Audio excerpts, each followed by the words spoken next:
Overall, pleased with the scrimmage, with the exception of a little bit of a hamstring issue with Aaron Hester. Hopefully it won't be one of great significance.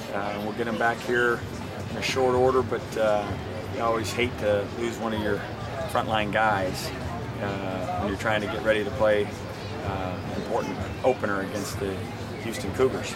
But that aside, I thought played hard. Lots of good things on both sides of the ball.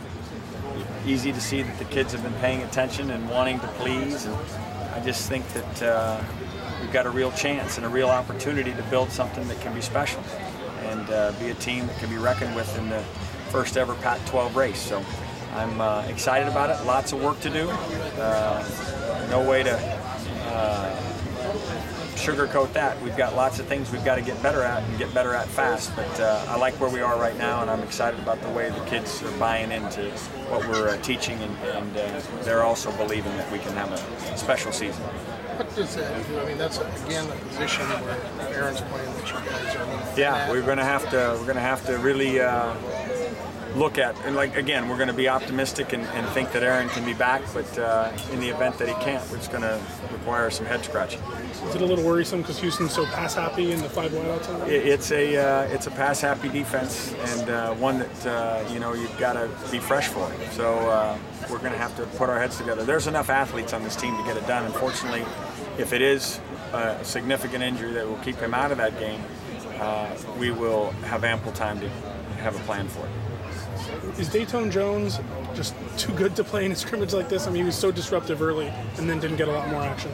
Well, he's like a lot of guys on this team. He's played some football, and they don't need a whole lot today.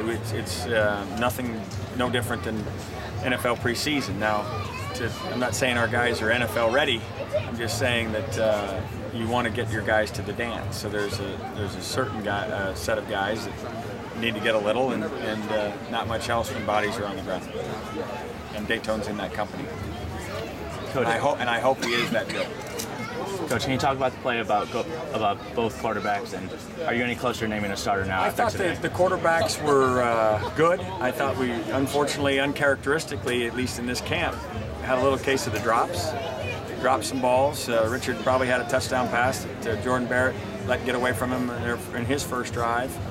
I know that Josh Smith dropped one on Kevin Prince over there on the sideline. And I also think that Nelson Rosario dropped a first down catch.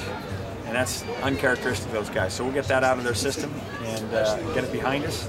But for the most part, I thought the quarterbacks played well. I get irritated when they miss assignments that we've gone over, and they get A's in the classroom, and they come out here and somehow it doesn't translate to the actual testing area.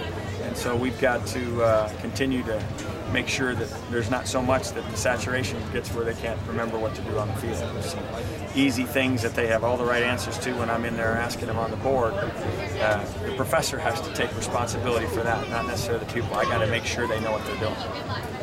That drive that Richard had, you guys ran the ball probably like 8, 9 times in a row. How many of those were design runs, and how many did you check?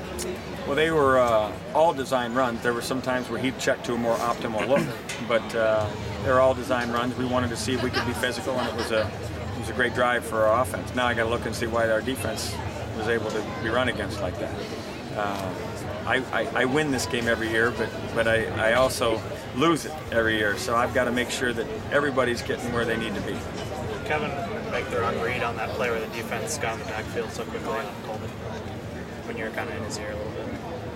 I just think that the play required a check, and we didn't get the check. And he's got to see that the check's necessary. When you're analyzing your quarterbacks, how much do you take into consideration what Richard does with the twos versus what he does with the ones? We watch that, but I move it around enough in practice to know that Richard's comfortable with the ones. I put him in there with the ones today, and I do almost every practice. And so I'm not weighing their performances based on who's in the game. They're all in there with good players, and they've also played. So I don't have to worry about if someone's going to go out there and get stage fright. Neither one of these guys is in that category. Do you have a date set when you want to name a starter? Is that week? No. I'm going to know when I know, and I'll let you all know. how much in a situation like this, scoring drives, how much does that play into a factor? Well, that's the bottom line. Quarterbacks are like coaches. If you win, you're a good player, you know. And finding ways to win and managing situations and knowing down and distance and getting guys lined up and reminding guys snap counts so we don't jump off sides on 3rd and 1 and all those different things are all part of the leadership component of playing quarterback. And these kids are great at it, but we can still get better. And I just want to keep teaching the class as well as I can teach them.